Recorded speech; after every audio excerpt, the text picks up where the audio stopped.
반짝반짝 작은 별, 우리 수아, 예쁜 별. 박상민은 복도에서 멈춰 섰습니다. 누군가 피아노를 치며 노래를 부르고 있었죠.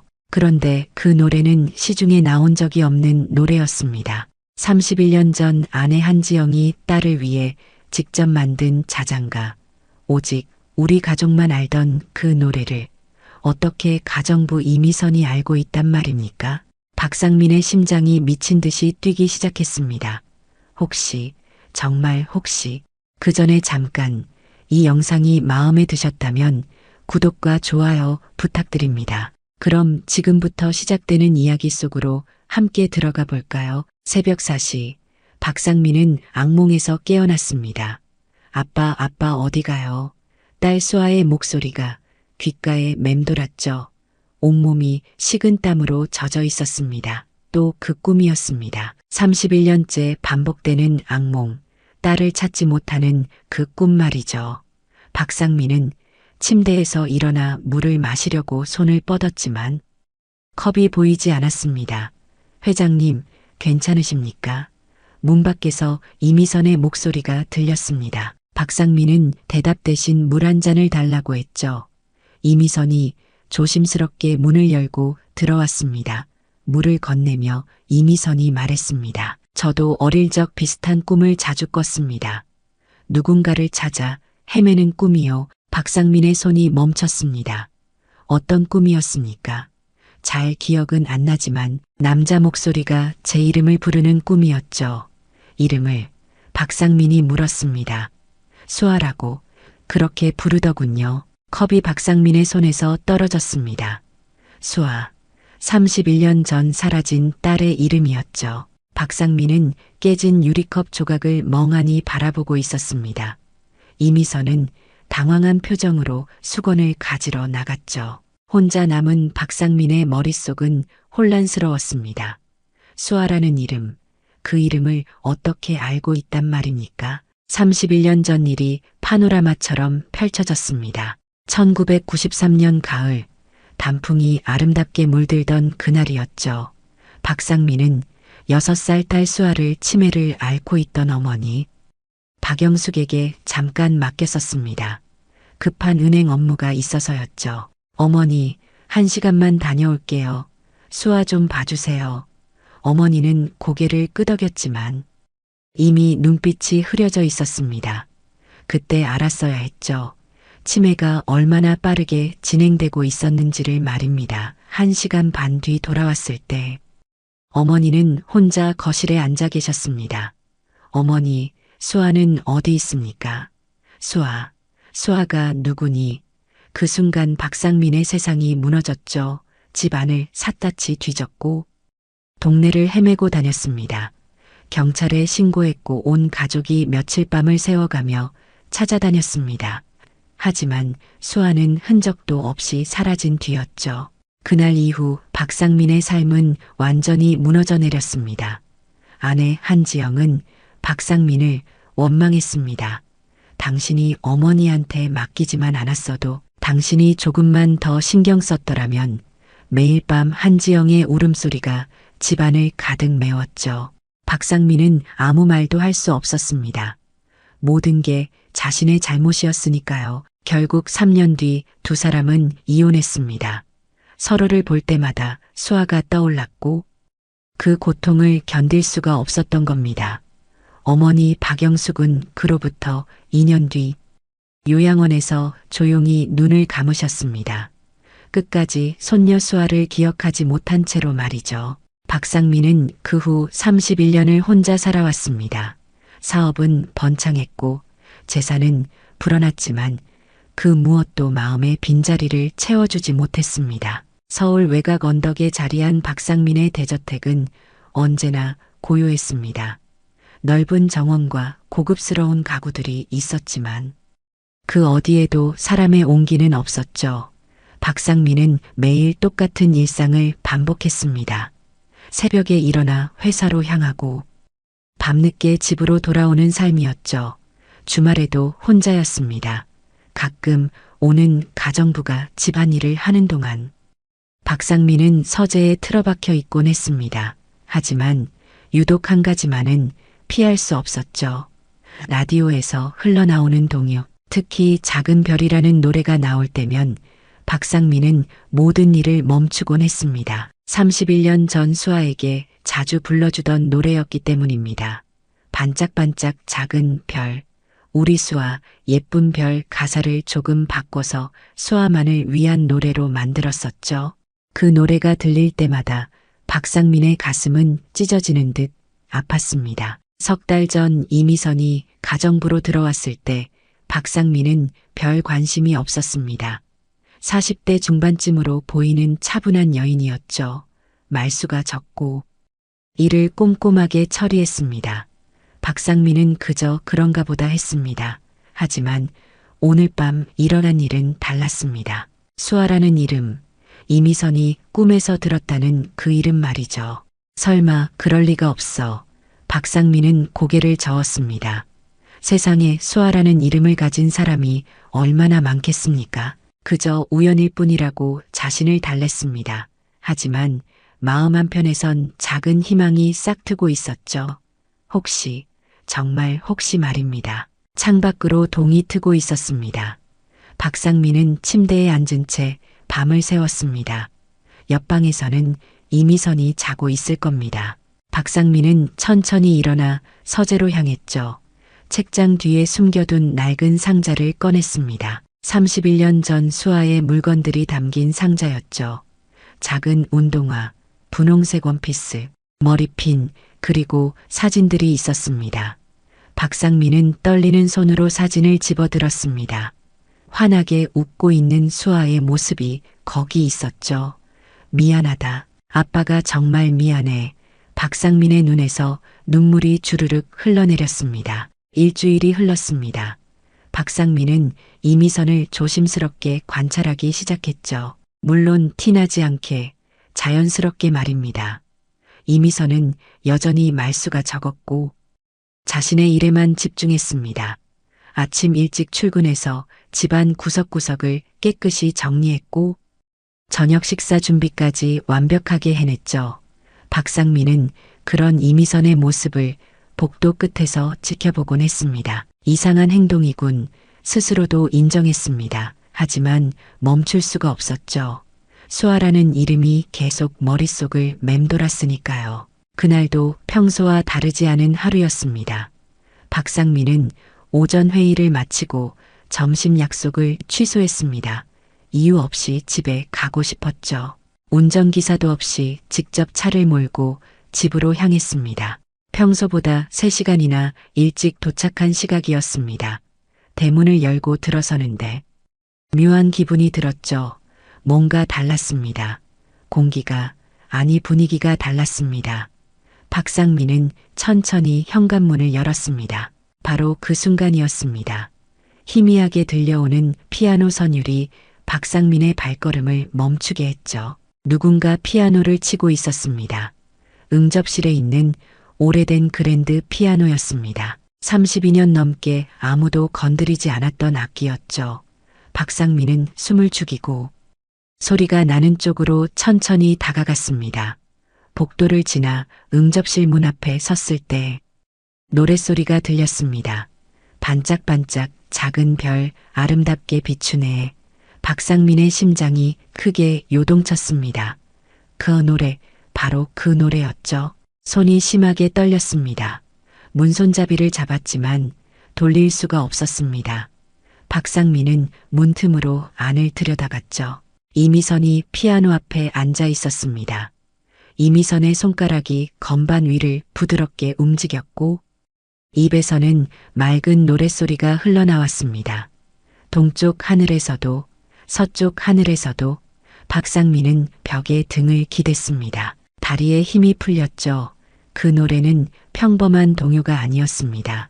31년 전 아내 한지영이 직접 가사를 조금씩 바꿔서 수아에게만 불러주던 노래였죠. 시중에 나온 적 없는 우리 가족만의 노래였습니다. 반짝반짝 우리 별 엄마 아빠 지켜주네. 이미선의 목소리가 계속 이어졌습니다. 정확했습니다. 가사 한 글자 한 글자가 멜로디의 미묘한 변화까지 말이죠. 박상민은 무너져 내리듯 주저앉았습니다. 이건 우연일 수 없었습니다. 절대로 우연일 수 없었죠. 이미선은 노래를 마치고 피아노 건반을 쓰다듬었습니다. 할머니, 이 노래 맞죠? 제가 제대로 기억하고 있는 거죠? 혼잣말이었습니다. 박상민은 가슴을 쥐어뜯는 듯한 고통을 느꼈습니다. 문이 열렸습니다. 박상민이 벌떡 일어서서 응접실로 들어갔습니다. 이미선은 깜짝 놀라 자리에서 일어났죠. 회장님, 언제 오셨습니까? 방금. 박상민의 목소리가 갈라졌습니다. 그 노래, 지금 부른 그 노래, 죄송합니다. 함부로 피아노를 쳤습니다. 이미선이 고개를 숙였습니다. 아닙니다. 그게 아니라 박상민은 한 걸음 다가섰습니다. 그 노래를 어디서 배웠습니까? 이미선은 잠시 망설이다 대답했습니다. 할머니가 불러주셨습니다. 제가 어렸을 때요. 할머니가. 박상민의 목소리가 떨렸습니다. 네, 저를 키워주신 할머니께서요. 박상민의 손이 떨렸습니다. 그 할머니, 지금 어디 계십니까? 이미선의 표정이 어두워졌습니다. 돌아가셨습니다. 제가 22이 되던 해에 이름이, 그 할머니 성함이 뭡니까? 박상민이 다그치듯 물었죠. 이미선은 당황스러운 표정을 지었습니다. 왜 그러십니까? 대답해 주십시오. 제발. 박상민의 목소리에 절박함이 묻어났습니다. 이미선은 잠시 침묵하다 입을 열었죠. 박영숙, 그렇게 불렀습니다. 박상민은 비틀거렸습니다. 박영숙, 자신의 어머니 이름이었죠. 앉으십시오. 박상민이 소파를 가리켰습니다. 이미선은 불안한 표정으로 자리에 앉았죠. 박상민도 맞은편에 앉았습니다. 천천히 이야기해 주십시오. 그 할머니와 어떻게 지내셨는지. 이미선은 고개를 갸웃거렸습니다. 왜 그런 걸 물으십니까?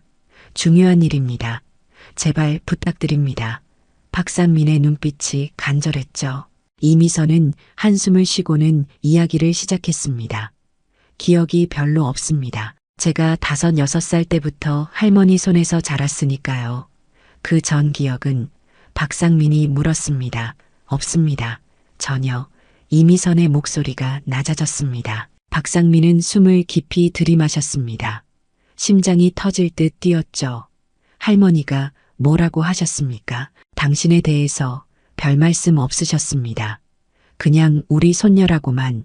부모님은 모른다고 하셨습니다. 할머니도 잘 기억을 못하신다고. 박상민의 눈에서 눈물이 흘러내렸습니다. 이미선은 놀란 표정을 지었죠. 회장님, 괜찮으십니까? 박상민은 대답하지 못했습니다. 목이 메었으니까요. 그날 저녁 박상민은 식사를 거실에서 하겠다고 했습니다. 평소엔 서재에서 혼자 먹곤 했죠. 이미선은 의아한 표정을 지었지만 묻지 않았습니다. 테이블에 음식을 차려놓고 물러나려는 이미선을 박상민이 불렀습니다. 함께 드시죠. 예, 이미선은 당황했습니다. 저는 됐습니다. 아니요, 같이 먹읍시다. 박상민의 목소리엔 거부할 수 없는 무게가 실려 있었죠. 이미선은 조심스럽게 자리에 앉았습니다. 박상민은 이미선을 세심하게 관찰했습니다. 이미선이 젓가락을 드는 방식, 밥을 뜨는 모습, 하나하나가 낯설지 않았죠. 김치찌개 맛이 어떻습니까? 박상민이 물었습니다. 좋습니다. 이미선이 짧게 대답했습니다. 매운 건 괜찮으신가요? 네, 오히려 매운 걸 더 좋아합니다. 박상민의 손이 멈췄습니다. 수아도 그랬습니다. 6살 나이에 어른들도 힘들어하는 매운 음식을 잘 먹었죠. 박상민은 계속 질문을 이어갔습니다. 된장찌개와 김치찌개 중에 뭘 더 좋아하십니까? 김치찌개요. 육수는? 박상민이 다시 물었습니다. 사골 육수가 좋습니다. 박상민은 젓가락을 내려놓았습니다. 똑같았습니다. 수아의 입맛과 완전히 똑같았죠. 혹시 당근을 싫어하십니까? 박상민이 조심스럽게 물었습니다. 이미선은 고개를 들었죠. 어떻게 아셨습니까? 그냥 추측일 뿐입니다. 박상민의 목소리가 떨렸습니다. 이미선은 쑥스러운 표정을 지었습니다. 어릴 때부터 당근만 보면 토할 것 같았습니다. 다른 채소는 박상민이 물었습니다. 괜찮은데. 유독 당근만요. 박상민은 눈을 감았습니다. 수아도 당근을 유난히 싫어했었죠. 식탁에 당근이 나오면 악을 쓰며 울곤 했습니다. 박상민과 한지영은 결국 당근을 빼고 음식을 만들었었습니다. 식사가 끝나고 이미선이 설거지를 하러 일어섰습니다. 박상민은 거실 소파에 앉아 이미선의 뒷모습을 지켜봤죠. 이미선이 접시를 씻다가 무언가에 놀란 듯 움찔했습니다. 박상민이 다가갔습니다. 왜 그러십니까? 물이 너무 뜨거워서요. 이미선이 손을 털었습니다. 그때 박상민은 봤습니다. 이미선이 왼손 약지를 오른손으로 감싸쥐는 모습을 말이죠. 작은 습관, 긴장했을 때 나오는 무의식적인 행동이었습니다. 박상민의 가슴이 철렁 내려앉았죠. 괜찮습니까? 박상민이 물었습니다. 네, 괜찮습니다. 이미선이 고개를 끄덕였습니다. 하지만 여전히 왼손 약지를 감싸쥐고 있었죠. 박상민은 그 손을 보며 31년 전을 떠올렸습니다. 수아가 낯선 사람을 만날 때마다 보이던 그 버릇이었습니다. 무서울 때, 불안할 때, 항상 왼손 약지를 감싸쥐었죠. 왜 그렇게 손을 잡습니까? 박상민이 조심스럽게 물었습니다. 이미선은 자신의 손을 내려다봤습니다. 모르겠습니다. 어릴 때부터 그랬습니다. 어떨 때요? 박상민이 다시 물었습니다. 긴장되거나 무서울 때요. 박상민은 숨을 멈췄습니다. 똑같았습니다. 완전히 똑같았습니다. 다음 날 아침 박상민은 회사에 가지 않았습니다. 비서에게 전화를 걸어 오늘 일정을 모두 취소하라고 했죠. 무슨 일이십니까? 비서가 물었습니다. 몸이 좀 안 좋소. 거짓말이었습니다. 박상민은 2층 창가에 서서 정원을 내려다봤습니다. 이미선이 빨래를 널고 있었죠. 이미선의 움직임, 걷는 자세, 고개를 가웃거리는 모습을 박상민은 모두 기억했습니다. 수아도 그렇게 걸었었죠. 살짝 안짱다리로, 왼쪽 어깨가 조금 올라가는 자세로 말입니다. 말도 안 돼. 이건 우연일 수 없어. 박상민은 중얼거렸습니다. 오후가 되자 이미선이 거실 청소를 시작했습니다. 박상민은 서재문을 살짝 열어두고 지켜봤죠. 이미선이 청소를 하다가 갑자기 웃음을 터뜨렸습니다. 창밖으로 보이는 다람불을 보고 있었죠. 이미선의 웃음소리, 맑고 경쾌한 그 소리가 박상민의 심장을 쿵 내려앉게 했습니다. 수아의 웃음소리와 똑같았습니다. 높은 음에서 시작해서 낮아지는 그 특유의 리듬이었죠. 박상민은 벽에 기댔습니다. 다리에 힘이 완전히 풀렸습니다. 저녁 무렵 박상민은 결심했습니다.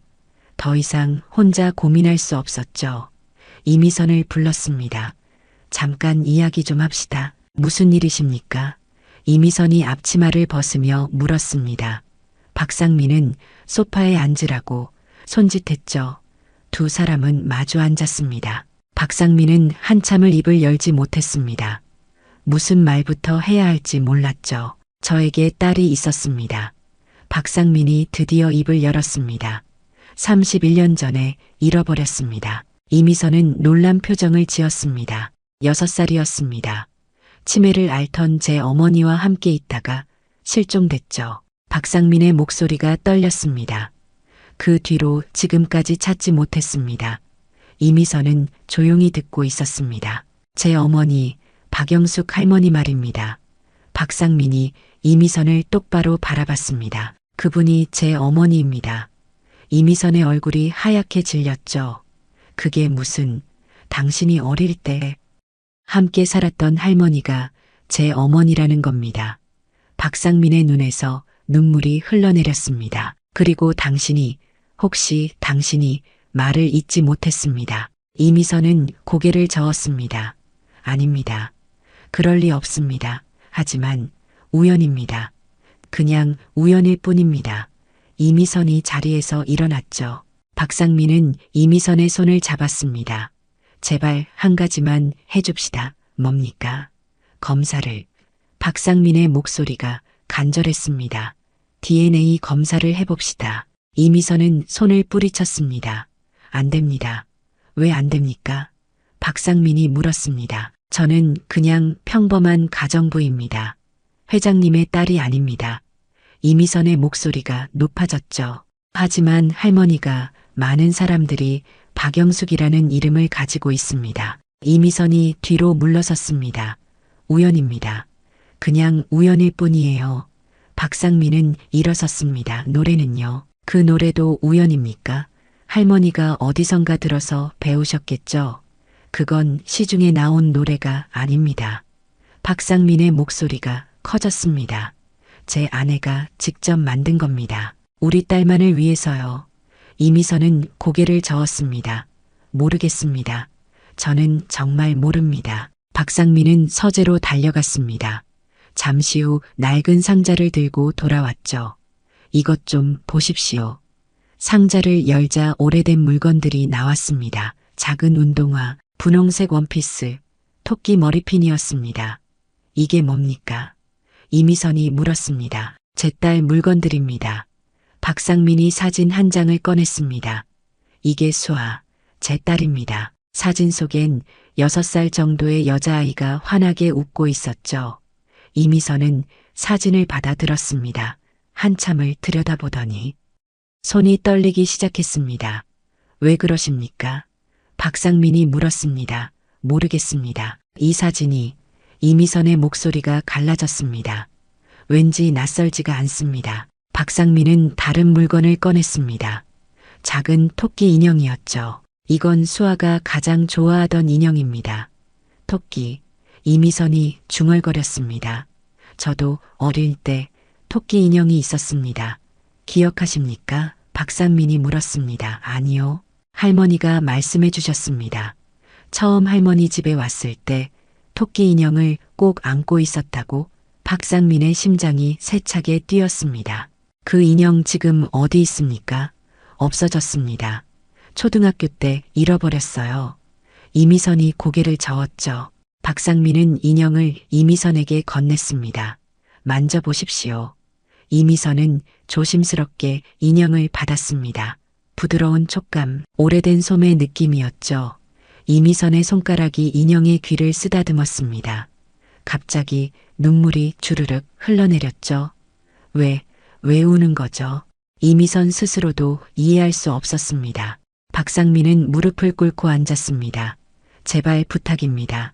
일어나십시오. 이미선이 당황했습니다. 검사만 해봅시다. 그것만요. 회장님, 만약 아니라면 그걸로 끝입니다. 더 이상 이런 이야기 꺼내지 않겠습니다. 박상민의 눈에서 눈물이 쏟아졌습니다. 하지만 만약, 정말 만약에 말을 잇지 못했습니다. 이미선은 그 모습을 보며 마음이 흔들렸죠. 박상민의 절박함, 그 간절한 눈빛 말입니다. 할머니가 말씀하셨습니다. 이미선이 조용히 입을 열었습니다. 제가 버스 정류장에서 울고 있었대요. 박상민이 고개를 번쩍 들었습니다. 할머니가 저를 발견하셨을 때 저는 정류장 벤치에 앉아서 계속 울고 있었답니다. 이미선이 이야기를 이어갔습니다. 할머니가 집이 어디냐고 물어봤는데 대답을 못했대요. 기억을. 박상민이 물었습니다. 네, 아무것도 기억하지 못했습니다. 이미선의 목소리가 떨렸습니다. 할머니는 경찰에 신고하려고 했대요. 하지만요. 제가 할머니 손을 놓지 않았답니다. 이미선이 눈물을 닦았습니다. 경찰서에 가려고 하면 울고 소리 지르고 그래서 박상민이 다급하게 물었습니다. 할머니가 저를 키우시기로 하셨답니다. 박상민은 바닥에 주저앉았습니다. 할머니는 제게 이름을 지어주셨습니다. 이미선이 계속 말했습니다. 이미선이라고요? 원래 이름을 기억 못했습니까? 네, 전혀요. 이미선이 고개를 저었습니다. 하지만 가끔 꿈을 꿨습니다. 무슨 꿈을? 박상민이 물었습니다. 누군가 제 이름을 부르는 꿈, 뭐라고 불렀습니까? 박상민이 벌떡 일어났습니다. 수아야. 이미선의 목소리가 작아졌습니다. 그 꿈을 깰 때마다 가슴이 너무 아팠습니다. 박산미는 이미선을 끌어안았습니다. 수아야, 수아야. 이미선은 밀어내지 않았습니다. 이상하게도 편안했죠. 낯선 사람의 품인데 왠지 안심이 됐습니다. 한참을 그렇게 있다가 박상민이 물러났습니다. 할머니가 돌아가시기 전에 뭐라고 하셨습니까? 미안하다고 하셨습니다. 이미선이 대답했습니다. 무엇에 대해서요? 그건 말씀 안 하셨어요. 그냥 미안하다고만. 박상민은 천천히 고개를 끄덕였습니다. 어머니도 알고 계셨던 겁니다. 치매 속에서도 어딘가에선 기억하고 계셨던 거죠. 손녀를 잃어버렸다는 걸, 아들에게서 빼앗았다는 걸 말입니다. 할머니 마지막 말씀이 뭐였습니까? 박상민이 물었습니다. 상민이에게 미안하다고. 이미선이 대답했습니다. 상민이가 누구냐고 물었더니 대답을 안 하셨어요. 박상민은 고개를 떨구었습니다. 어머니, 끝까지 비밀을 지키려 하셨던 거군요. 검사하겠습니다. 이미선이 말했습니다. 박상민은 고개를 들었죠. 정말입니까? 네. 이미선이 눈물을 닦았습니다. 저도 알고 싶습니다. 제가 누구인지. 박상민은 은미선의 손을 잡았습니다. 고맙습니다. 하지만 만약 아니라면 알고 있습니다. 박상민이 고개를 끄덕였습니다. 하지만 전 이미 압니다. 뭐려? 당신이 제 딸이라는 걸. 이미선은 고개를 저었습니다. 아직 확실하지 않습니다. 아니요. 박상민이 웃었습니다. 31년 만에 처음 짓는 진심 어린 미소였죠. 아버지는 압니다. 딸을 알아보는 게 당연하지 않겠습니까? 검사는 다음 날 이루어졌습니다. 박상민이 직접 아는 병원장에게 부탁했죠. 조용히 아무도 모르게 진행해 달라고 했습니다. 병원 특실에서 체열이 이루어졌습니다. 박상민과 이미선은 나란히 앉아 있었죠. 긴장되십니까? 박상민이 물었습니다. 네. 이미선이 솔직하게 대답했습니다. 조금요. 저도 그렇습니다. 박상민이 미소 지었습니다. 아니, 많이 긴장됩니다. 간호사가 들어와 두 사람의 팔에서 피를 뽑았습니다. 빨간 피가 주사기로 빨려 들어가는 모습을 보며 박상민은 생각했죠. 이 피 속에 진실이 담겨 있구나. 결과는 일주일 후에 나옵니다. 병원장이 말했습니다. 빠르게 해줄 수 없습니까? 박상민이 물었죠. 최선을 다하겠습니다. 병원장이 고개를 끄덕였습니다. 사흘 안에 나올 겁니다. 박상민은 감사 인사를 했습니다. 이미선과 함께 병원을 나섰죠. 차 안은 조용했습니다. 둘 다 할 말을 찾지 못했죠. 오늘 저녁은 제가 만들겠습니다. 박상민이 말했습니다. 예, 이미선이 놀랐습니다. 회장님이 요리를 하신다고요? 옛날엔 잘했습니다. 박상민이 웃었습니다. 수아가 좋아하던 음식이 있었죠. 이미선은 아무 말도 하지 않았습니다. 다만 창밖을 바라볼 뿐이었습니다. 집에 돌아온 박상민은 주방으로 갔습니다. 앞치마를 두르고 냉장고를 열었죠. 뭘 만드실 건데요? 이미선이 물었습니다. 감자전. 박상민이 대답했습니다. 수아가 유난히 좋아했던 음식이죠. 감자를 깎고 강판에 갈았습니다. 31년 만에 하는 일이었습니다. 손놀림이 서툴렀죠. 이미선이 다가왔습니다. 제가 도와드릴까요? 아니요. 박상민이 고개를 저었습니다. 오늘만큼은 제가 하고 싶습니다. 프라이팬에 기름을 두르고 감자를 붙였습니다. 노릇노릇한 감자전이 만들어졌죠. 앉으십시오. 박상민이 이미선을 식탁으로 안내했습니다. 감자전을 접시에 담고 간장을 곁들였습니다. 이미선은 젓가락을 들었죠. 한 입 베어 물었습니다. 그 순간 뭔가가 머릿속을 스쳤습니다. 이 맛, 이 느낌 말입니다. 어떻습니까? 박상민이 물었습니다. 맛있습니다. 이미선이 대답했습니다. 하지만 손이 떨렸죠.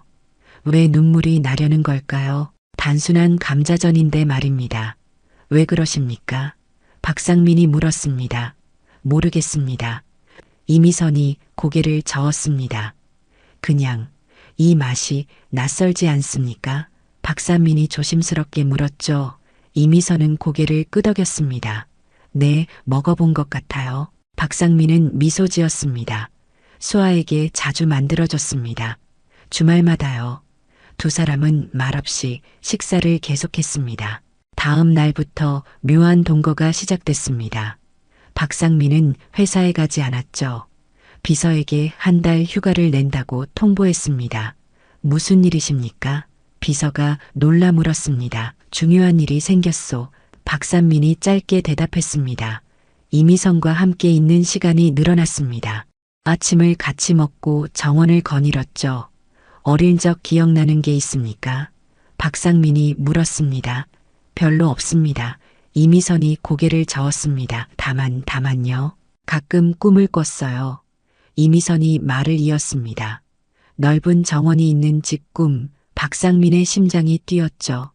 어떤 정원이었습니까? 나무가 많았어요. 그네도 있었고 박상민은 정원 한쪽을 가리켰습니다. 저기에 그네가 있었습니다. 이미선은 그곳을 바라봤습니다. 지금은 빈 공간이었죠. 수아가 8살 되던 해 설치했습니다. 박상민이 말했습니다. 실종되기 2달 전이었죠. 그래서 치우신 겁니까? 견딜 수가 없었습니다. 박상민의 목소리가 떨렸습니다. 수아가 없는데 그네가 왜 필요했겠습니까?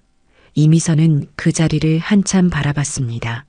뭔가 희미한 기억이 떠오르는 것 같았죠. 하지만 확실하지 않았습니다.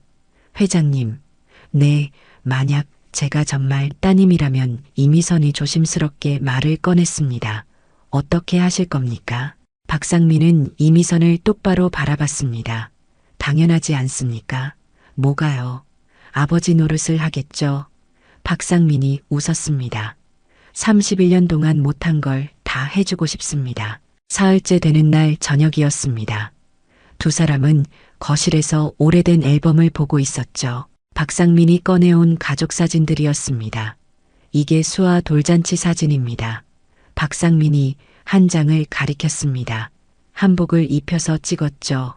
이미선은 사진을 들여다봤습니다. 분홍색 한복을 입은 아기였습니다. 예쁘네요. 닮았습니까? 박상민이 물었습니다. 뭐가요? 당신과. 이미선은 고개를 저었습니다. 잘 모르겠어요. 하지만 박상민은 알 수 있었습니다. 닮았다고, 정말 많이 닮았다고 말입니다.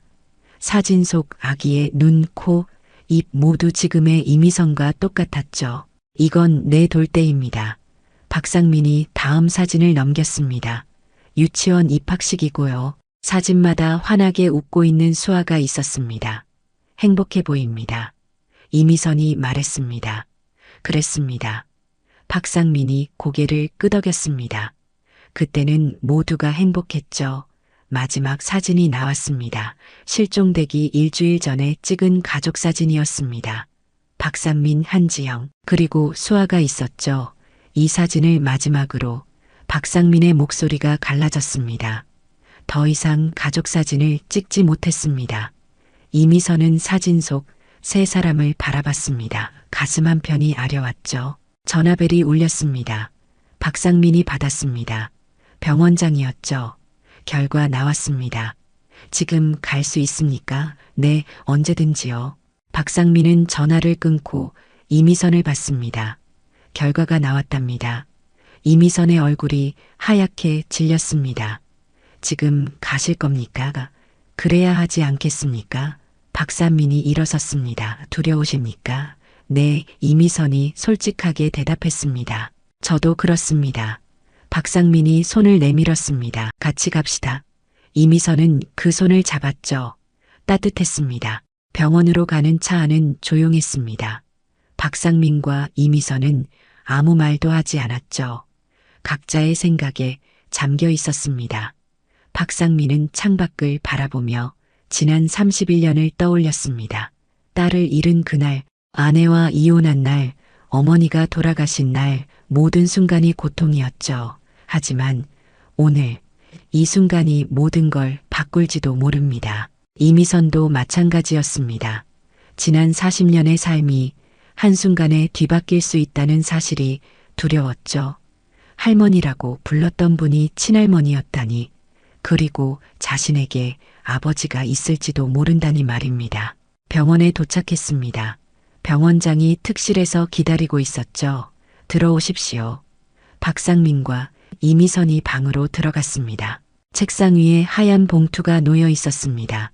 결과가 거기 있습니까? 박상민이 물었습니다. 네, 병원장이 고개를 끄덕였습니다. 직접 확인하시겠습니까? 박상민은 봉투를 집어들었습니다. 손이 떨렸죠. 이미선도 긴장한 표정으로 서 있었습니다. 박상민은 천천히 봉투를 뜯었습니다. 안에서 한 장의 종이가 나왔죠. 검사 결과지였습니다.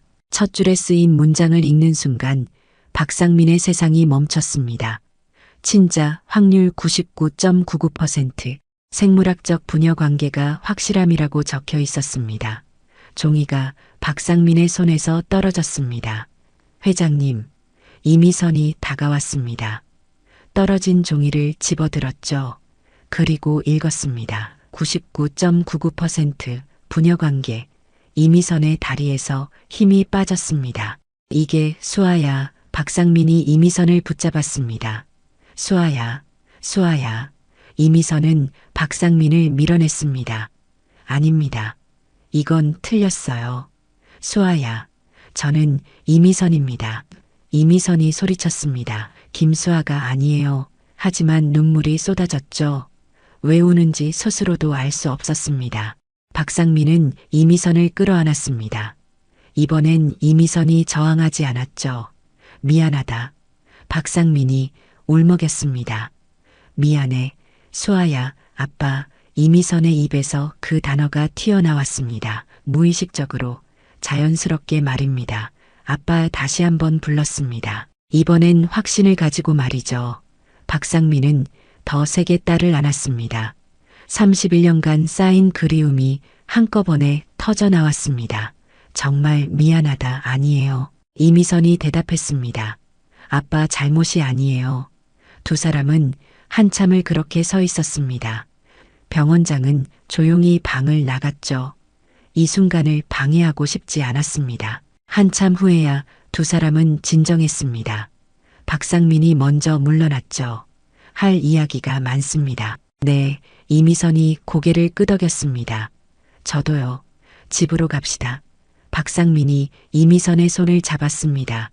우리 집으로. 이미선은 웃었습니다. 네, 아빠 그 말이 너무나 자연스러웠죠. 31년 만에 찾은 말, 31년 동안 하고 싶었던 말이었습니다. 차를 타고 집으로 돌아가는 길, 박상민은 이미선의 손을 꼭 잡고 있었습니다. 놓치고 싶지 않았죠. 다시는 절대로 말입니다. 집에 도착해서 두 사람은 거실에 앉았습니다. 어디서부터 이야기를 해야 할지 모르겠구나. 박상민이 말했습니다. 천천히 해요. 이미선이 웃었습니다. 이제 시간은 많잖아요. 박상민은 고개를 끄덕였습니다. 그날 밤 두 사람은 새벽까지 이야기를 나눴죠. 박상민은 31년간의 삶을 들려줬습니다. 딸을 잃은 후의 고통, 이혼, 외로움 말이죠. 이미선도 자신의 이야기를 했습니다. 할머니와 살았던 시간, 기억나지 않는 과거, 늘 느꼈던 공허함을 말입니다. 항상 뭔가 빠진 것 같았어요. 이미선이 말했습니다. 마음 한편이 텅 빈 것 같았죠. 이제는 아니겠지. 박상민이 미소 지었습니다. 이제 아빠가 있으니까. 이미선은 박상민의 손을 잡았습니다. 네, 이제 괜찮을 것 같아요. 몇 달이 흘렀습니다. 계절이 바뀌어 봄이 왔죠. 박상민의 집은 완전히 달라져 있었습니다. 정원엔 이미선이 심은 꽃들이 만발했고 거실엔 늘 웃음소리가 가득했습니다. 박상민은 회사 일을 대폭 줄였죠. 이사들에게 권한을 넘기고 자신은 주 3일만 출근했습니다. 나머지 시간은 모두 딸과 함께 보냈습니다. 아빠, 오늘 뭐 먹고 싶어요? 이미선이 물었습니다. 감자전 어떠니? 또요. 이미선이 웃었습니다. 지난주에도 먹었잖아요. 하지만 내가 만든 감자전이 제일 맛있단다. 박상민도 웃었습니다. 정원에 그네가 다시 설치됐습니다. 박상민이 직접 만든 거였죠. 타볼래? 박상민이 물었습니다. 제가요. 이미선이 웃었습니다. 40살이 넘었는데요. 상관없어. 박상민이 그네를 가리켰습니다. 내가 타고 싶어 했던 거잖니. 이미선은 그네에 앉았습니다. 박상민이 뒤에서 밀어줬죠. 그네가 앞뒤로 흔들렸습니다. 이미선이 웃음을 터뜨렸습니다. 맑고 경쾌한 웃음소리였죠. 박상민은 그 소리를 들으며 행복했습니다. 31년 만에 느끼는 진짜 행복이었습니다. 저녁이 됐습니다. 두 사람은 정원 테이블에 앉아 차를 마시고 있었습니다. 엄마 이야기 좀 해줄래요? 이미선이 조심스럽게 물었습니다. 그래. 박상민이 고개를 끄덕였습니다. 엄마는 정말 좋은 사람이었단다. 한지영의 이야기를 들려줬죠. 어떻게 만났는지, 어떻게 사랑했는지 말입니다. 엄마도 널 정말 사랑했어. 박상민의 목소리가 떨렸습니다. 지금도 어디선가 너를 그리워하고 있을 거야. 이미선은 고개를 끄덕였습니다. 언젠가 만날 수 있을까요? 그럼 꼭. 박상민이 딸의 손을 잡았습니다. 아빠가 찾아볼게. 해가 지고 있었습니다. 노을이 아름다웠죠. 박상민은 하늘을 올려다봤습니다. 어머니, 작게 중얼거렸습니다. 감사합니다. 수아를 지켜주셔서. 이미선이 아버지를 바라봤습니다. 아빠, 이제 행복하시죠? 그럼 박상민이 환하게 웃었습니다. 세상에서 제일 행복해. 이미선도 웃었습니다. 두 사람은 말없이 노을을 바라봤습니다. 이제 외롭지 않았죠. 이제 혼자가 아니었습니다. 31년간의 기다림이 끝났고 새로운 시작이 펼쳐지고 있었습니다. 박상민은 딸의 손을 꼭 잡았습니다. 다시는 놓지 않겠다고 다짐하며 말입니다. 오늘 이야기를 들어주셔서 감사합니다. 영상 보시고 느끼신 감정 댓글로 함께 나눠주세요. 여러분의 한마디가 누군가에겐 큰 위로가 될 수 있습니다. 영상이 마음에 드셨다면 구독과 좋아요, 응원 부탁드립니다. 오늘도 귀한 시간 내어주시고 끝까지 시청해주신 구독자, 시청자 여러분 진심으로 감사드립니다. 항상 건강하세요.